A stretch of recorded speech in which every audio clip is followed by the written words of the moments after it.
Another body floated past the cracked viewport, and Deadeye gave it the finger. It was his ship's captain.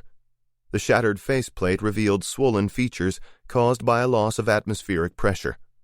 The guy had been a jerk ever since Deadeye took the piloting contract, and now he would probably die with him. They could have escaped the pirates if he'd let Deadeye make a second jump.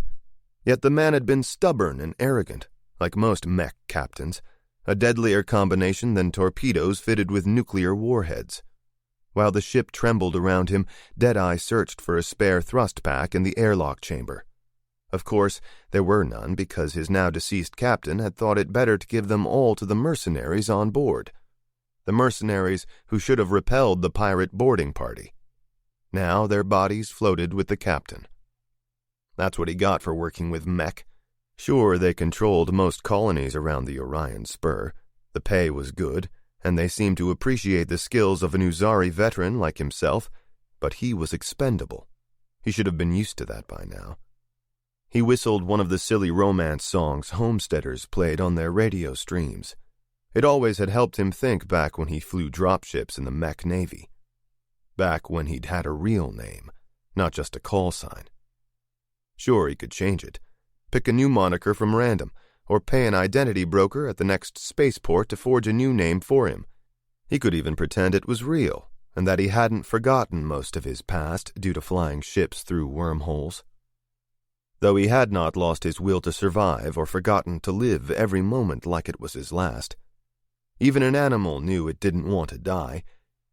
He whistled louder as a wrench floated above its smashed toolbox. The ship's centrifuge had stopped working, and the artificial gravity was gone. His magnetic soles kept him attached to the deck, but Deadeye had a choice. It was going out there to pry a thrust pack from a dead mercenary, or wait for the pirates to find him. He knew he couldn't escape even if he found a thrust pack, but it seemed like a better way to die. He could open his faceplate and get it over with since the hull had been breached with railgun fire, but he wanted to see how far he could make it. That's something a pilot never lost, no matter how many memories faded. Push that envelope. An abandoned ship alarm sounded over Deadeye's helmet speakers, and the accompanying emergency info scrolled down his faceplate HUD, but he ignored them and pulled the airlock's manual release lever. It didn't work. Damn it. He wasn't surprised. Not much had worked on Santo Pole beforehand, and now that a pirate's railgun round had shredded through its central power router, nothing did. Judging from the limited damage, it must have been a 75mm shot fired by a skilled gunner. As long as the ship's star drive remained intact and the hull maintained at least 80% structural integrity, the pirates could still make off with their prize. Anything less, and the vessel would come apart when making a jump. Deadeye checked his boots, smiled in resignation, and kicked out the broken viewport.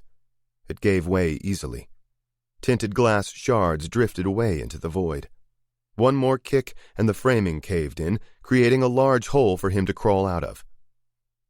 Get out there. Find a dead merc. Take their thrust pack.